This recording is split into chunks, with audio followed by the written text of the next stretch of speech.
마음을 채우는 가톨릭 콘서트 쉼에 오신 것을 환영합니다. 안녕하십니까? 한창원 프란치스코입니다. 안녕하세요. 김세례 멜라니아입니다. 우리가 보통 나누는 인사 중에 밥 먹었어? 이렇게 물어보는 경우가 많이 있죠. 그렇습니다. 특히 부모님들은요, 언제 어디서나 밥은 잘 챙겼는지를 궁금해하시죠? 저도 자식을 낳고 키우다 보니까요, 아이들 얼굴 보면은 밥은 잘 먹고 다니는지 꼭 물어보게 되더라고요. 아마도 뭘 하든지 간에 든든하게 우리가 배를 채워야 한다, 이런 생각이 있기 때문 아닐까 싶어요. 그런데 의외로요, 우리가 하는 일 중에는 공복인 상태일 때 더 효과가 좋은 게 있답니다. 아, 저 딱 떠오르는 게 있습니다. 바로 운동이지요. 예, 배가 너무 부른 상태에서 운동하면요, 옆구리가 결릴 수 있습니다. 맞아요. 그리고 배가 약간 고픈 상태에서 잠을 청해야 또 숙면을 취할 수 있다고 하고요. 또 하나 있습니다. 공부를 하거나 책을 읽을 때 공복 상태가 뇌를 더 자극한다고 해요. 네, 그래서 저도 이 시간 시작하기 전에는요, 배가 고파도 꼭 참습니다. 여러분과 함께하는 시간 집중하려고요. 네, 오늘 함께 하시는 분도 좋은 책을 소개하기 위해 만반의 준비를 갖췄다고 합니다. 북디렉터 임찬양 씨와 함께합니다. 어서 오세요. 어서 오세요. 안녕하세요. 네.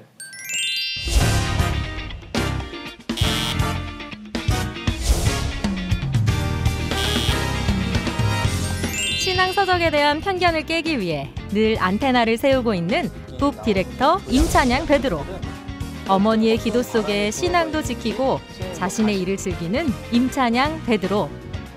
모든 이들이 하느님의 말씀으로 충만해지는 그날까지 북디렉터 임찬양의 행보는 계속됩니다.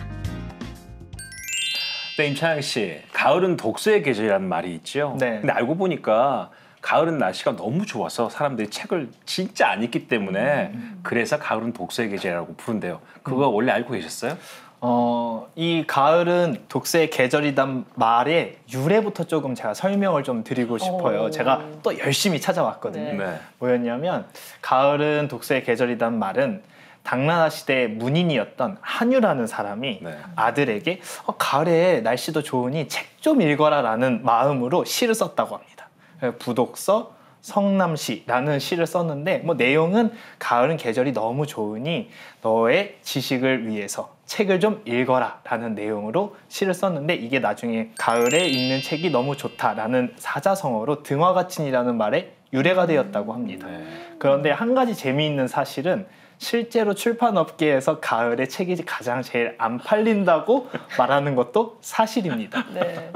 국립중앙도서관의 발표에 따르면요, 1년 1월부터 10월, 12월까지 가장 독서 대출량이 적은 달을 꼽아봤더니 9월, 11월, 10월 순으로 요 세 달이 딱 걸렸다고 해요. 그래서 실제로 출판업계에서 만들어낸 말은 아니지만 가을이 날씨도 좋고 외출하기도 좋은 날씨이다 보니까 아무래도 사람들이 조금 책과 거리를 두려고 할 때 오히려 책 좀 읽어보시는 게 어떨까요? 라고 하면서 그 말의 유래를 갖고 와서 쓴 게 아닐까 생각이 듭니다. 네. 그렇다면 가톨릭 출판사도 놓칠 수 없겠죠. 혹시 가을을 이때를 겨냥한 행사가 있나요? 저희는 이제 9월이 되면 순교자 성월이잖아요. 전례식 이력으로. 그리고 10월은 또 묵주기도 성월이기도 하고요. 그래서 저희는 요 두 시기에 순교자 성월에는 이제 독후감을 읽고 어떤 책을 선정을 해서 순교자 성월에 추천하는 도서를 읽고 서평을 써서 뽑는 이벤트도 하고 있고요. 또 묵주기도 성월에는 저희 묵주기도와 성모님에 대해서 깊이 묵상할 수 있는 책들로 구성된 이벤트도 준비하고 있습니다. 그래서 바로 오늘 소개해 주실 책이 정말 시청자 여러분들께서 완전 관심을 가질 만한 책을 오늘 가지고 왔다 들었습니다. 오늘 소개해드릴 책은 악마와 실제로 싸우는 사람의 이야기, 구마사제 와우. 이야기입니다. 네. 우리가 아무래도 이 이야기는 영화나 드라마에서 더 많이 접해봤을 법한 이야기들이 실제 이야기로 담겨 있습니다.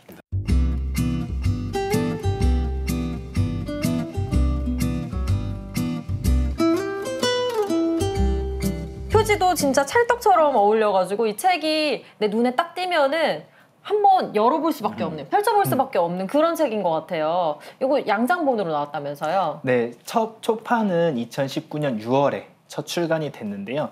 이 책과 함께 비슷한 시기에 출간됐던 책이 하나 더 있습니다.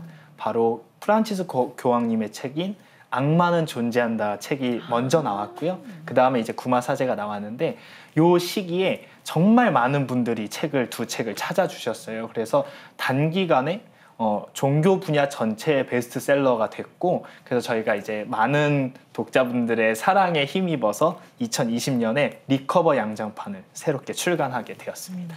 역시 제목의 힘이 정말 대단하다는 생각이 듭니다. 근데 실제 우리 사회에 구마사제라는 직분을 가진 분들이 계시다면서요? 내가 영화 속에서 봤던 강동원이 실제로 우리 교회에 있단 말이야? 라고 이렇게 문의를 주신 분들이 많은데, 아마도 검은 사제들 영화 속에서 구마사제를 돕는 부제 역할로 나왔던 배우 강동원 씨를 보고 이 얘기를 하는 것 같은데요. 교수님의 질문에 대한 답은 2014년 교황청에 국제구마사제 협회를 공식으로 교황청에서 인증하는 발표가 있었습니다. 그 발표를 통해서 구마사제의 존재가 공식 인증되었다고 우리는 알 수 있습니다. 근데 구마사제가 있다는 것도 신기한데 구마사제가 있다는 건 실제로 악령도 존재한다는 뜻 아닌가요? 제가 그래서 앞에 설명드렸던 책 기억하시죠? 악마는 존재한다. 네, 프란치스코 교황님의 악마는 존재한다. 이 책이 그냥 악마는 단순하게 우리의 마음을 유혹하는 돈 혹은 유혹하게 하는 마음 이런 게 아니라 실제로 존재한다는 것을 프란치스코 교황님이 얼마나 적나라하게 설명하고 계신지 하고 내용에 담겨 있고요. 사실 우리가 잘 익숙하게 알지는 못했지만 그동안 역대 교황님들은 항상 악마의 존재에 대해서 그리고 악마가 우리에게 어떻게 접근하는지 항상 경각심을 갖고 준비해야 된다라고 이야기를 하셨습니다. 이 책의 저자가 채살의 트루키 신부님이신데 이분 역시 바로 구마사제, 실제 구마사제라고 하시는데 그 말이 맞습니까? 네, 맞습니다. 신부님께서는 세계적으로 인정받는 구마사제 중 한 분이시고요. 교황 창립 사도들의 모후 대학에서 구마 강의를 실제로 하고 계신 신부님이시기도 합니다. 신부님은 동대학에서 공부를 하던 시절에 우연한 기회로 저명한 구마사제인 가브리엘 아모르트 신부님을 우연하게 만나게 되고 그분의 수제자가 됩니다. 그 이후로 스위스 쿠어 교구라는 곳에서 교구 구마사제로 실제로 지금도 활동하고 계십니다.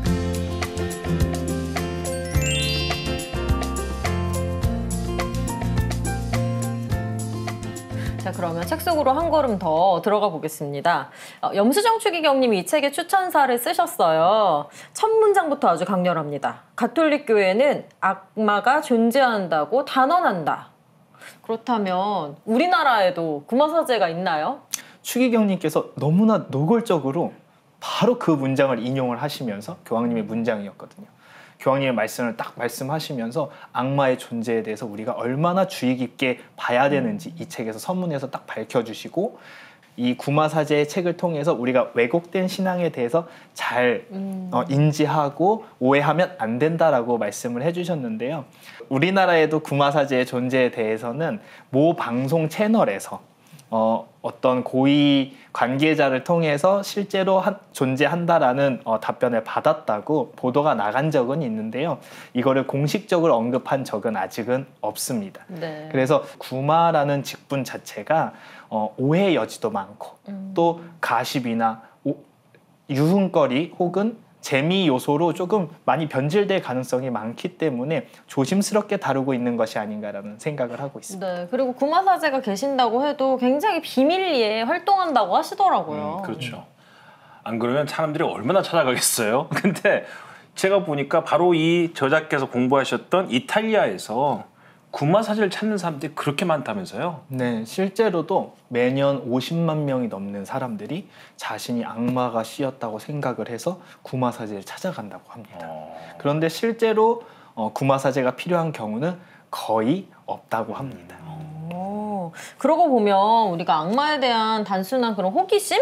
그런 것 때문에 구마사제한테 관심을 갖는 맞아. 경우가 많은 것 같기도 해요. 근데 이런 부분이 약간 잘못된 종교로 빠지거나 아니면 나쁜 영향을 미칠 수도 있는 거죠. 1980년도에 이제 오컬트 문화라고 해서 초자연 현상에 대해서 사람들이 이제 영화나 드라마가 되면서 거기에 관심을 갖게 됐는데요.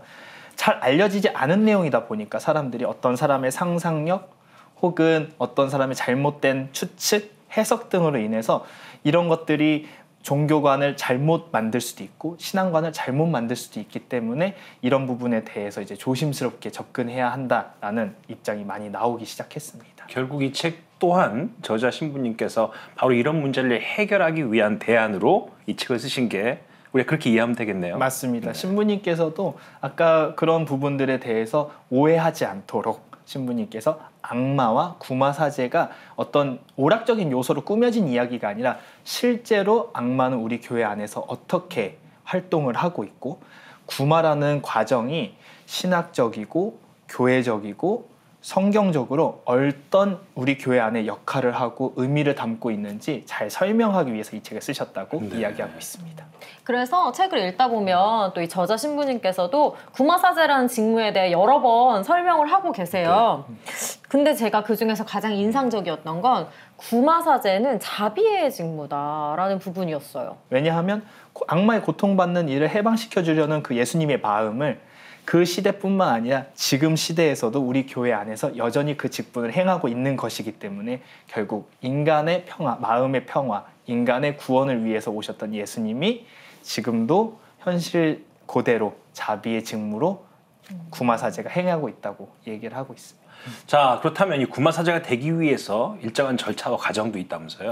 우리가 먼저 알아야 될 것이 하나 있습니다. 이 구마사제의 구마 예식을 진행할 수 있는 권한은 오로지 주교 그리고 교구장 주교가 인정하는 정확한 표현으로 신심과 학식과 현명과 생활이 완벽한 사제에게만 주어지는 권한이라고 이야기를 하고 있습니다. 그래서 어떤 과정이나 어떤 교육 과정을 배워야 구마사제가 되기 이전에 이미 이런 것들이 교회법적으로 갖춰진 사람에게 특별하게 주교에게 인정받은 사람에게만 구마사제의 권한이 주어진다고 보시는 게 더 좋습니다. 물론 저자 신부님께서는 그 사도들의 모후 대학에서 구마사제 양성 과정을 거쳤다고 이제 신부님은 밝히고 계신데요. 그 이전에 이미 구마사제가 되는 임명 과정이 있었기 때문에 그 과정을 밟았다고 볼 수 있습니다. 그러면 막 신부님들 중에서도 내가 구마사제 하고 싶어 한다고 또 되는 건 아니네요. 아무나 할 수 있는 게. 그렇습니다. 예. 저는 저자 신부님이 또 사제 소명을 받게 된 그 내용도 참 신비로웠어요. 신부님께서 굉장히 독특하게 이른 나이에 신부가 된 게 아니라 조금 20대 중반에 사제가 되어야겠다고 결심을 하셨는데요. 원래는 멕시코에 되게 잘 나가는 PD였다고 합니다. 방송 PD였는데 어느 날 방송국으로 가는 길에서 원래 흔히 많이 보던 거린들을 한 명을 보게 됐는데 그 사람이 아무것도 안 하고 가만히 서서 몸을 막 긁고 있더랍니다. 근데 수많은 장면 속에서 사람들 속에서 그런 모습을 많이 봤는데 그날따라 마음에 이상한 감정이 들면서 생각이 많아지고 있었는데 갑자기 마음속에 큰 음성을 들었다고 합니다. 너가 저런 사람을 돕고 싶다면 사제가 되어라. 이것이 내가 원하는 뜻이다. 라는 메시지를 들었다고 해요. 그래서 원래 신부님 집안이 굉장히 독실한 가톨릭 집안이었음에도 불구하고 잘 나가는 아들이 우리 귀한 아들이 사제가 된다니까 부모님들도 또 말렸다고 해요. 근데 신부님께서는 모든 걸 다 내려놓고 사제의 길에 과감히 나섰다고 합니다. 그래서 그 돕고 싶다면 사제가 되어라. 예수님처럼 그 악마에게 고통받는 이들에게 자비를 전하려는 마음이 그렇게 구마사제의 연으로 연결된 게 아닌가라는 생각을 하고 있습니다. 네, 너무 신기합니다. 제가 그 부분을 조금 읽어볼게요. 내가 사제의 길을 가겠다 했을 때 가족들은 이해하기 어려워했습니다. 아버지는 눈물을 흘리며 말렸죠. 그러나 나는 아버지에게 이렇게 말했습니다. 제 길이 아니라면 하느님은 저를 부르지 않으셨을 것입니다. 제가 이 부르심을 일시적인 것으로 여긴다면 그것이야말로 사탄의 짓이겠죠. 복음서에는 이렇게 기록되어 있습니다. 너희는 먼저 하느님의 나라와 그분의 의로움을 찾아라. 그러면 이 모든 것도 곁들여 받게 될 것이다. 저는 이 약속을 믿습니다. 그리스도에 대한 생생한 체험은 서서히 희미해졌습니다. 신학교에 들어가 사제가 된 지 12년이 지난 지금까지 그런 체험은 더 이상 일어나지 않았습니다. 그러나 나는 이 체험이 정말 필요한 체험이었다고 확신합니다. 그 체험이 없었다면 사제의 소명이 무엇을 말하는지 알지 못했을 것이기 때문입니다.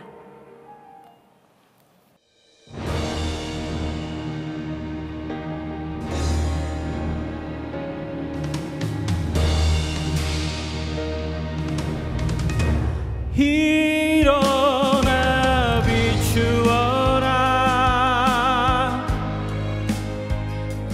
너의 빛이 왔다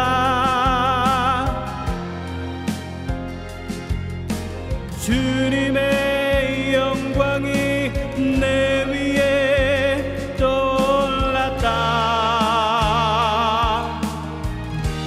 일어나 비추어라 너의 빛이 왔다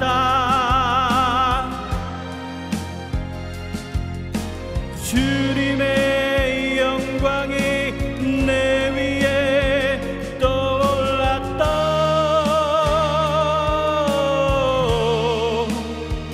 일어나 비추어라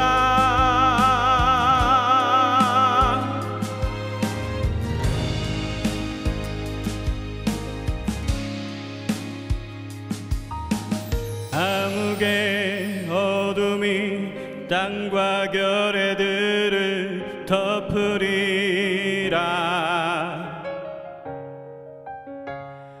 허나 그분의 영광이 내 위에 나타나리라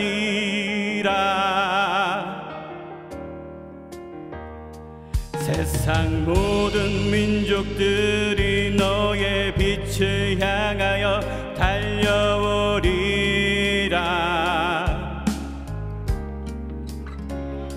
시기하던 임금들이 너의 발 앞에 엎드려 널 부르리라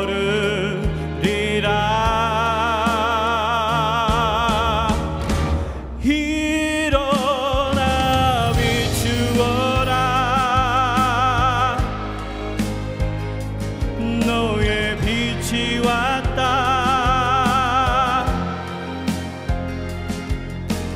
주님의 영광이 내 위에 떠올랐다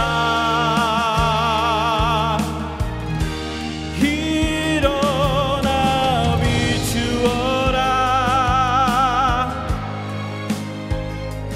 너의 빛이 왔다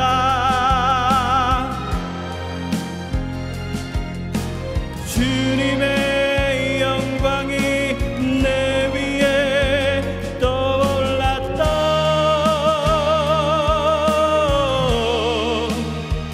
일어나 비추어라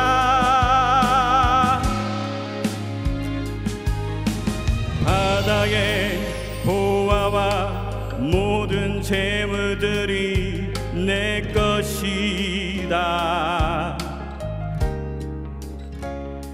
너의 아들과 딸들을 대대로 축복하리라 세상 모든 민족들이 너의 빛을 향하여 달려오리라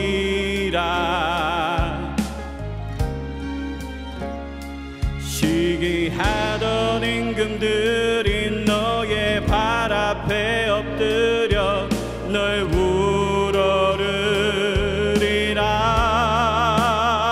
우러르리라 일어나 비추어라 너의 빛이 왔다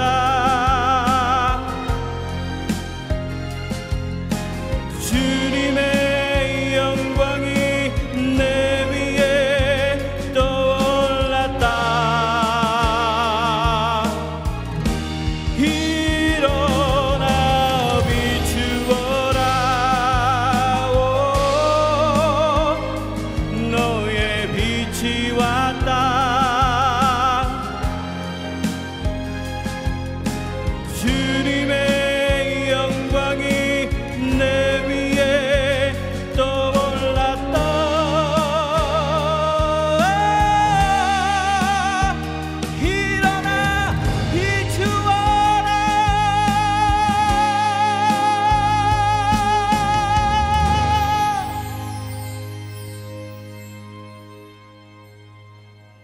이야.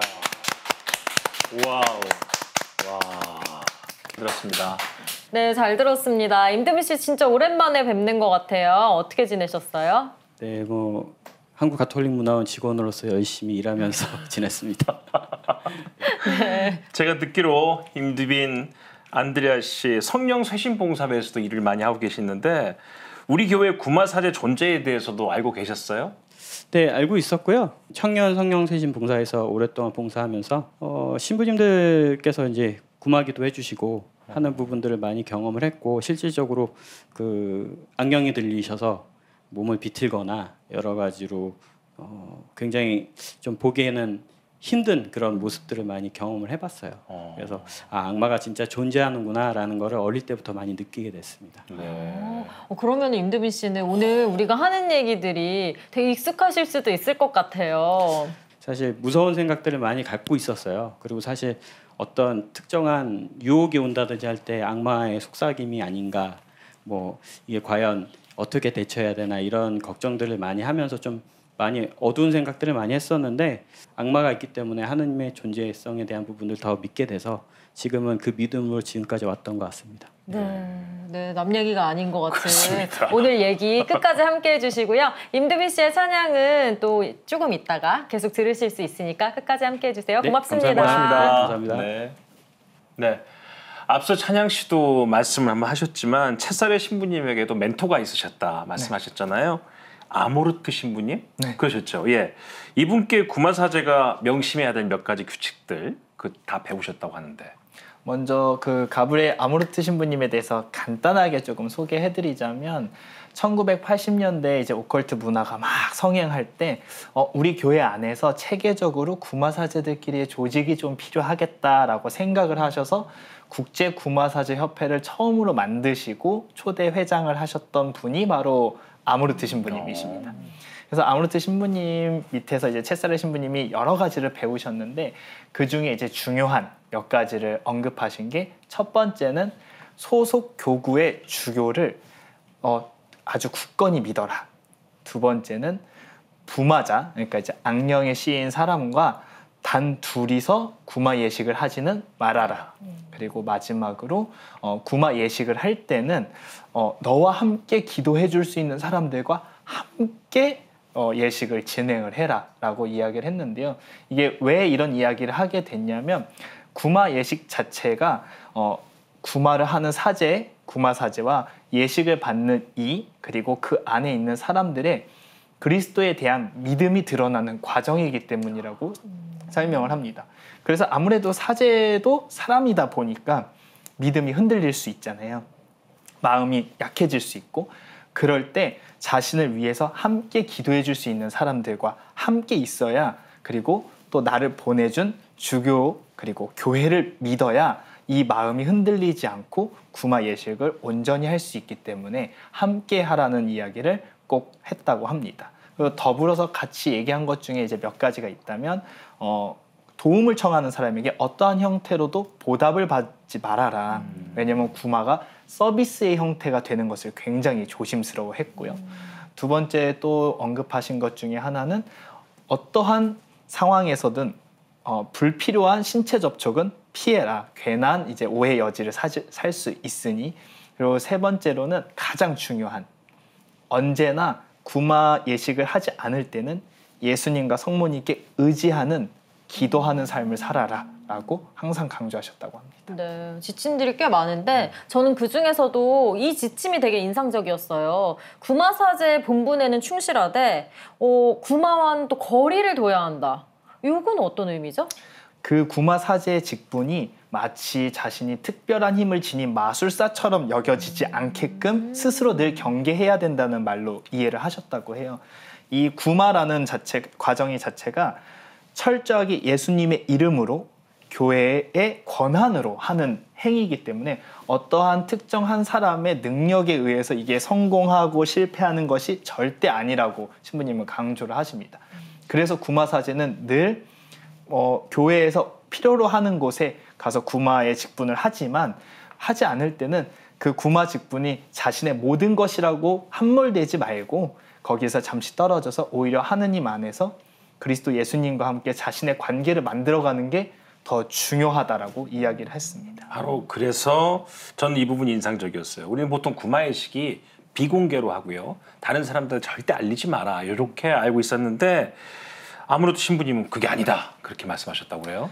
이 부분에 대해서는 많은 사람들이 가톨릭에서는 구마를 마치 없는 것처럼 쉬쉬한다고 생각을 하지만 실제로는 그 악령의 씨인 사람, 부마자의 신상을 보호해주기 위해서 그거를 베일에 쌓여서 보호하는 것이지 어떠한 그 구마 예식이 마술적인 행위나 뭐 미스테리적인 요소가 가득해서 그걸 숨기는 것은 아니라고 신부님은 말씀하십니다.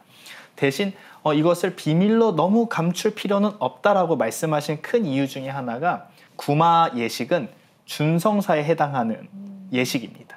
준성사. 네. 예. 준성사는 이뇨성이라는 특징을 갖고 있는데 이 이뇨성을 쉽게 말하자면 그 성사를 거행하는 사람들의 믿음에 따라서 효력이 발생한다는 의미를 가지고 있습니다. 그래서 이 과정을 통해서 내가 가졌던 믿음이 실제로 악을 이겨내는구나.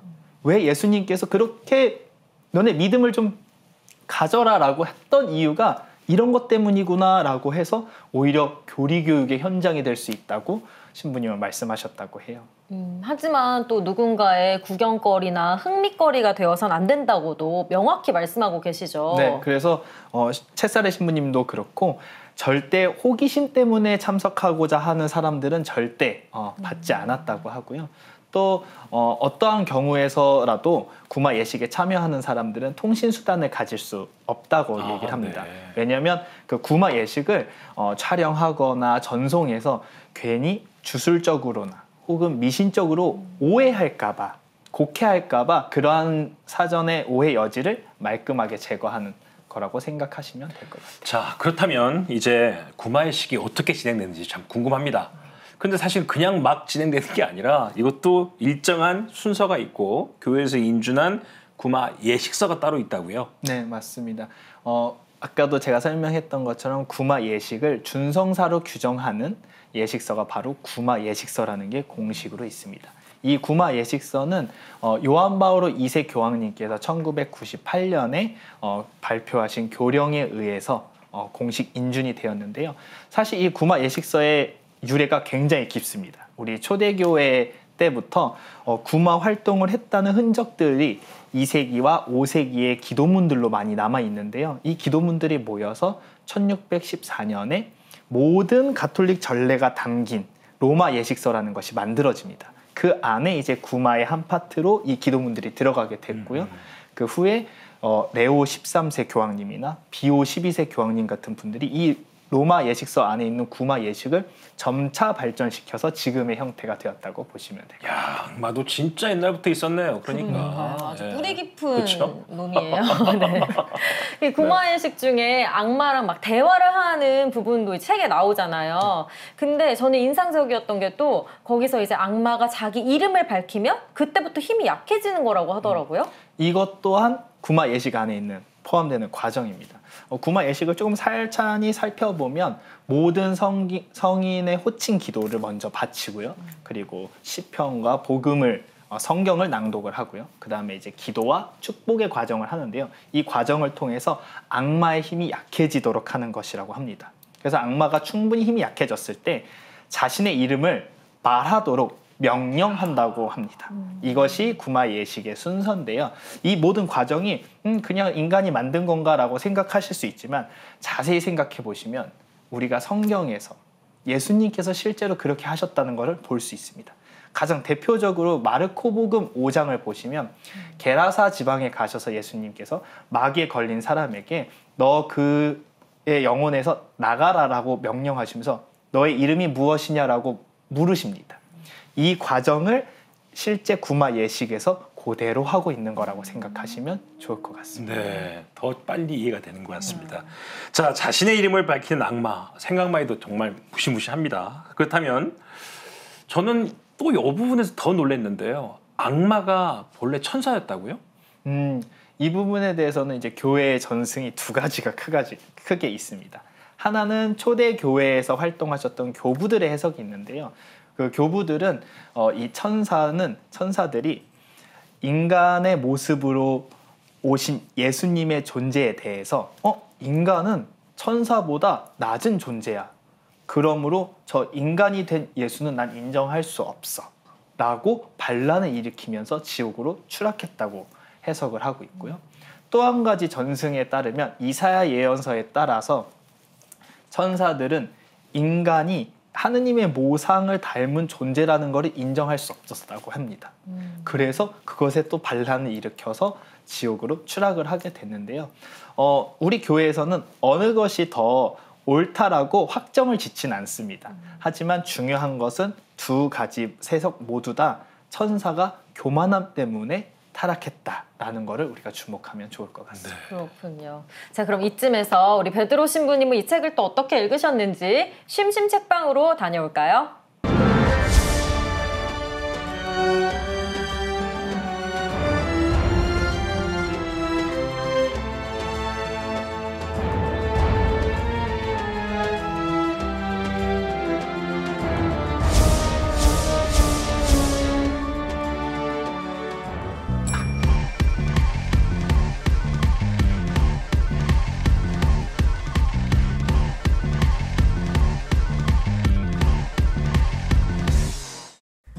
공포 영화의 단골 소재로 자주 등장하는 것, 바로 악령이죠. 그리고 최근 들어 이런 악령을 물리치는 구마사제가 주인공인 작품들도 심심찮게 선보이고 있습니다. 실제 전 세계적으로 구마사제에 관한 관심이 높아지고 있다는데요. 그 이유 중 하나가 구마사제를 찾는 사람들이 늘었기 때문이랍니다. 여러분 중에서도 평소 구마사제에 대해 자세히 알고 싶다 생각하신 분들 계실 것 같은데요. 그렇다면 오늘 함께 나누고 있는 이 책을 주목해 주십시오. 멕시코 출신의 체사레 트루키 신부님이 쓰신 이 책은 실제 구마사제로 활동하고 있는 저자 신부님의 경험담을 담고 있는데요. 신부님께서는 악마가 아무리 힘이 강해도 하느님의 힘 앞에서는 굴복할 수밖에 없음을 강조하고 있습니다. 성경 속에서도 구마 예식을 행하는 예수님의 모습을 종종 만날 수 있는데요. 예수님께서는 복음을 선포하시고 아픈 이들을 치유하신 것만큼이나 우리들 속에 숨어든 마귀를 쫓아내십니다. 그런데 흥미로운 점은 예수님께서는 당신이 직접 마귀를 쫓기도 하지만 훈련시킨 제자들에게 권한을 주시며 그들이 직접 마귀를 쫓게 하신다는 겁니다. 그러니까 예수님만이 아니라 우리도 예수님의 이름으로 얼마든지 마귀를 쫓을 수 있다는 건데요. 어쩌면 구마사제의 기원이 여기서부터 비롯된 게 아닐까 잠깐 상상을 해봤습니다. 그렇다면 구마 예식은 어떻게 하는 걸까요? 또 구마 예식을 특별히 잘하는 구마사제가 따로 있는 건 아닐까요? 책 속에서 그 답을 찾을 수 있었는데요. 놀랍게도 구마 예식의 효력은 구마사제 개인의 능력이 아닌 가톨릭 교회에서 공식으로 인준받은 구마 예식에 있답니다. 특히 아주 오래된 예식서로 구마 예식을 치르면 효력이 가장 좋다는데요. 이유는 오래된 예식에서 나오는 기도문이 지난날 악마가 패배했던 시간들을 상기시켜주기 때문이랍니다. 아모르트 신부님은 몸집이 큰 편은 아니었습니다. 그러나 이 명령을 내릴 땐 교회의 모든 권위를 대신 떠안은 것처럼 보였습니다. 신부님의 그림자는 거인처럼 크게 비춰졌지요. 에소르치초테로 시작하는 이 기도문은 이른바 장엄 구마 예식이라 불리는 구마 예식에서 사용되는 기도문입니다. 장엄 구마 예식은 예수님이 교회에 주신 영적 권한을 통해 마귀를 쫓아내거나 마귀의 지배력에서 벗어나는 것을 목적으로 하는 전례의식입니다.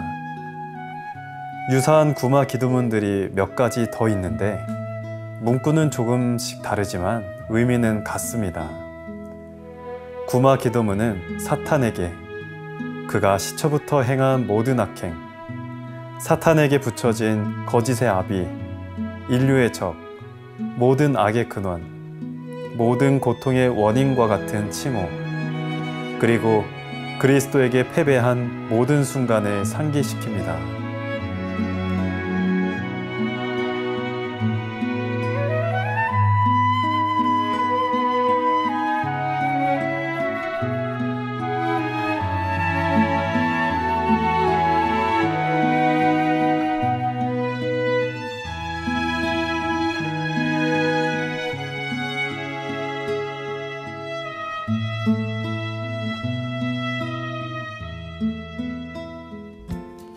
악마는 과연 존재할까?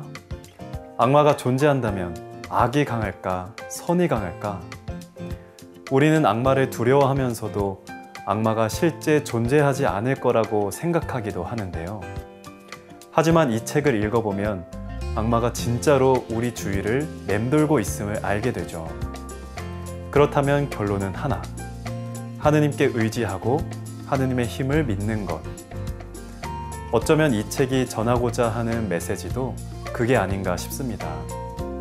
그럼 베드로의 심심책방은 다음 시간에도 문 활짝 열어놓고 여러분을 기다리고 있겠습니다. 자, 이 책방에서도 베드로 신부님도 말씀하시는데요. 악마에게 더 효과적인 구마의식서도 있었다. 이런 말도 있었고요. 자주 구마의식을 진행하면서 악마와 만나다 보면은 가끔 혼자 있을 때 참 무서울 것 같아요. 제가 볼 때는. 자, 채사리 신부님은 근데 단 한 번도 그런 두려움을 느끼지 않으셨다고 책에서 말씀하시는데 이게 가능한 얘기인가? 신부님의 그 뒤에 답변을 보면 왜 두렵지 않았다고 얘기하실 수 있는지 딱 알게 됐습니다. 신부님께서 구마라는 과정 자체는 악마를 맞서는 일인데 사실 악마를 상대하는 사람은 구마사제가 맞지만 그 일이 너무 끔찍하지만 실제로 거기에 대적하는 사람은 본인이 아니라고 합니다. 예수님이시라는 거죠. 아하. 구마사제는 그저 하느님의 도구일 뿐 맞서기만 할 뿐 실제로 싸우시는 분은 예수님이시기 때문에 두려워할 게 나는 전혀 없었다. 그럼에도 불구하고 이제 처음에 부마자를 만났을 때는 신부님도 경험이 적다 보니까 갑자기 막 이렇게 부마자의 모습을 보고 당황하거나 놀라긴 했지만 그것이 두려움이 되진 않았다고 합니다.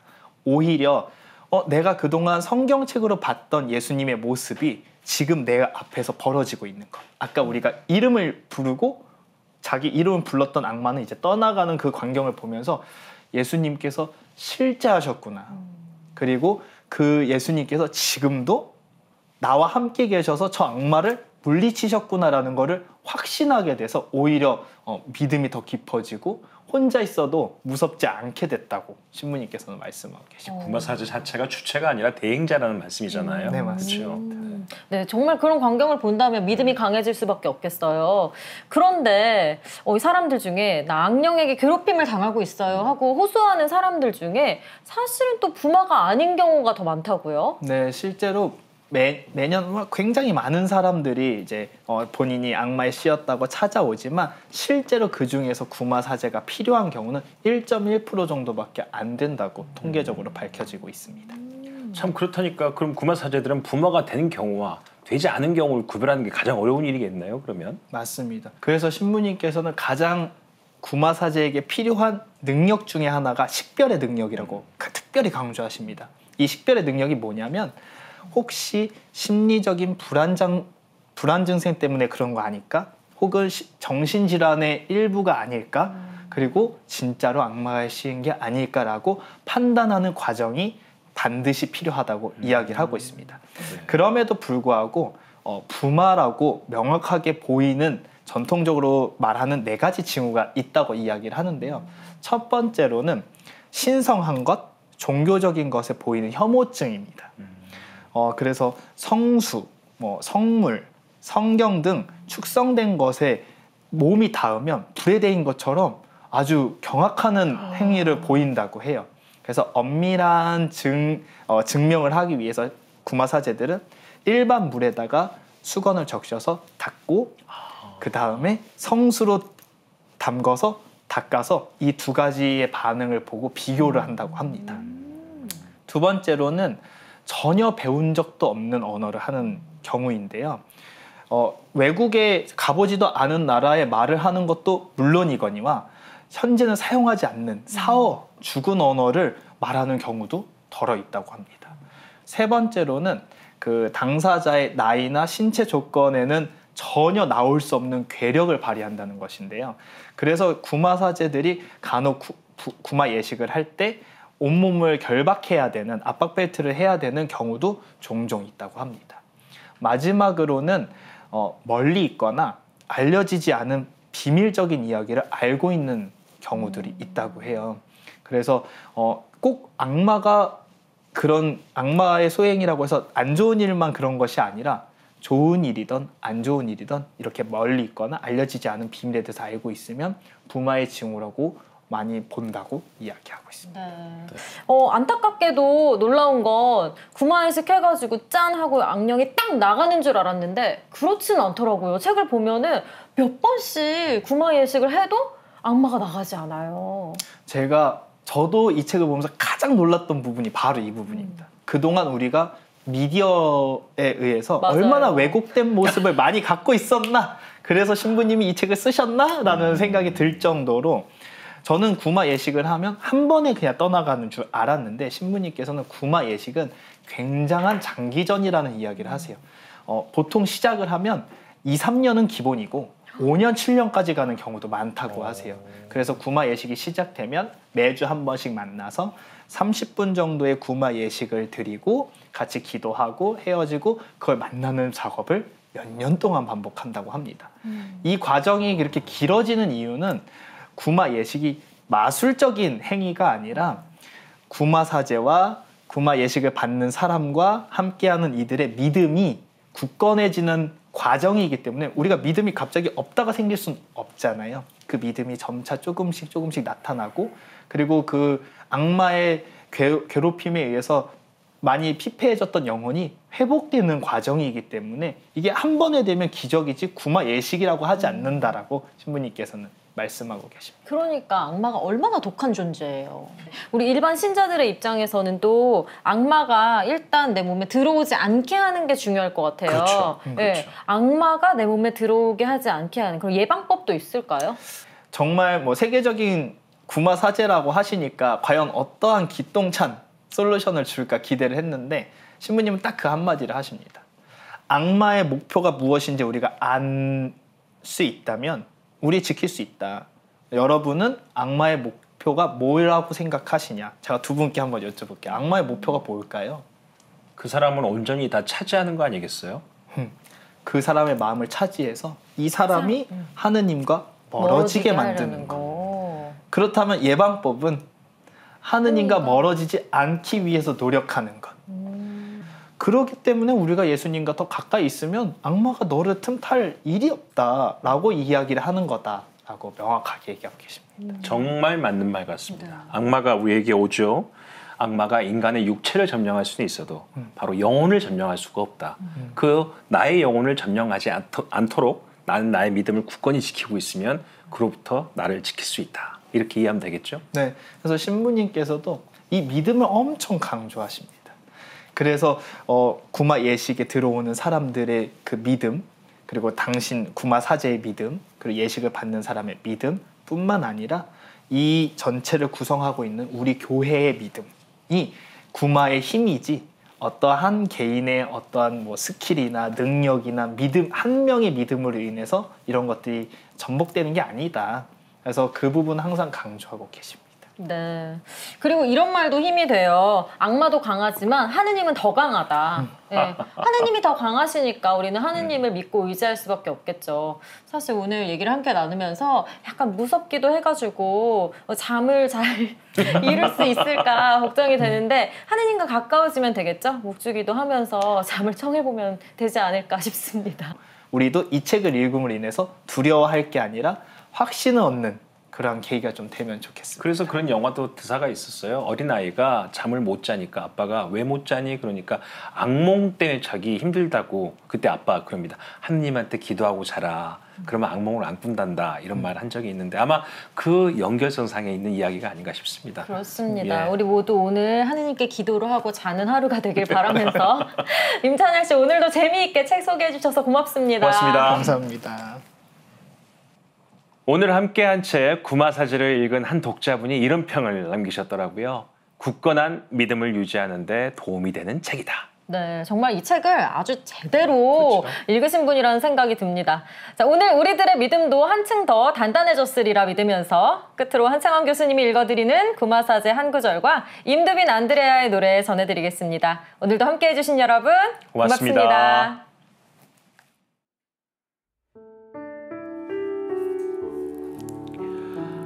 신앙심이 깊지 않은 사람들은 인간의 능력 밖에 있는 지식이나 힘에 기대고자 하는 경향을 보입니다. 그래서 자진해서 오컬트에 빠지는 것입니다. 그것이 어떤 결과를 낳는지 알지 못한 채 말입니다. 카를린 신부님은 이에 대해 다음과 같이 경고했습니다. 초인적인 능력을 바라는 것은 인간 존재를 뒤흔들어 놓습니다. 왜냐하면 그 능력은 타락한 천사들인 악마에게서 오기 때문입니다.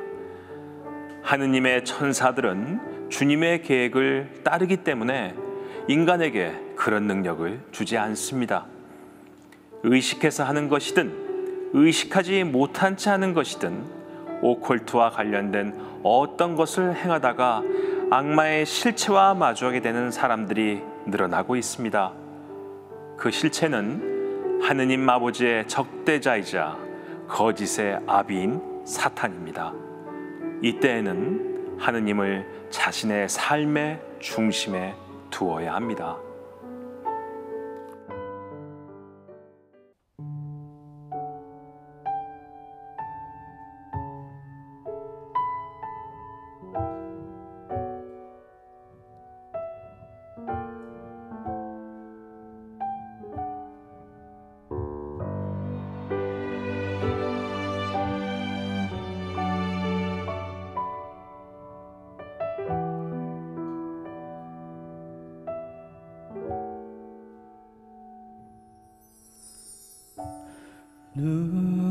누구도 본 적 없고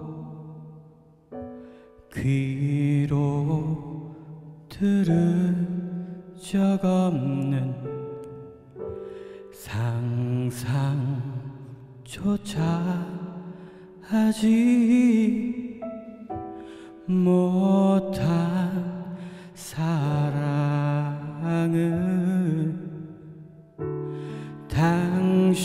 당신을 사랑하는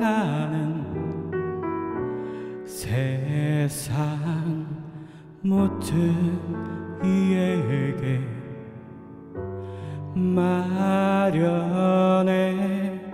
주셨네.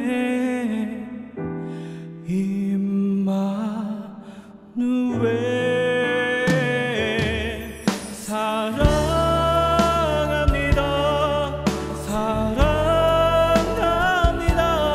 내 삶에 기쁨이 되신 주 사랑합니다. 사랑합니다. 내 영혼 영원히 구원하신 주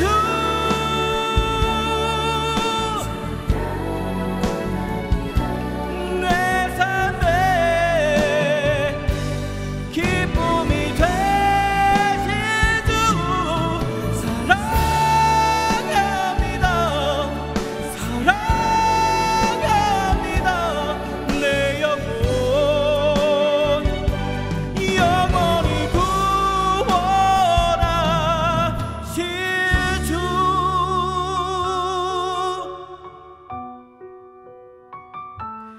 내 영혼 영원히